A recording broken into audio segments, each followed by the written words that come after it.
It began at the Admiral Benbow Inn, where young Jim Hawkins and his mother worked quietly by the sea, until one stormy evening, a ragged old sailor named Billy Bones appeared, dragging a heavy sea chest and secrets darker than the tide.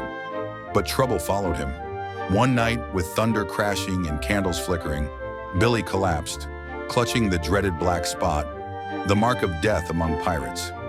Among his things, we found a map, a promise of treasure buried on a faraway island. Jim, Squire Trelawney, and Dr. Livesey knew at once.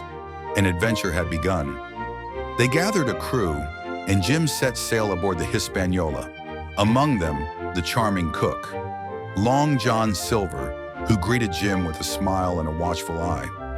But all was not as it seemed. Below deck, whispers turned to warnings.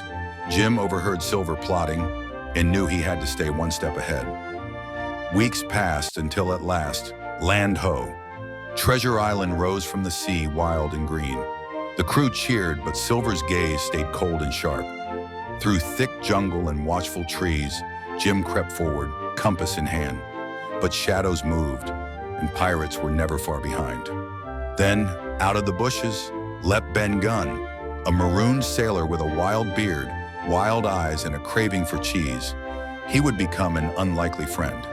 That night by firelight, Silver spoke kindly, but his kindness masked a plan. The pirates were ready to betray the boy and take the gold for themselves. They stormed the treasure cave, only to find it empty. Jim and Ben watched from the shadows as greed turned to fury. As dawn broke, Silver fled alone, rowing toward the horizon, his pockets light, his fate unknown. Jim watched him go, with a heart full of questions. Back at the inn, Jim told his tale. The treasure was safe. His mother smiled, and the sun set once more on a boy forever changed by the sea.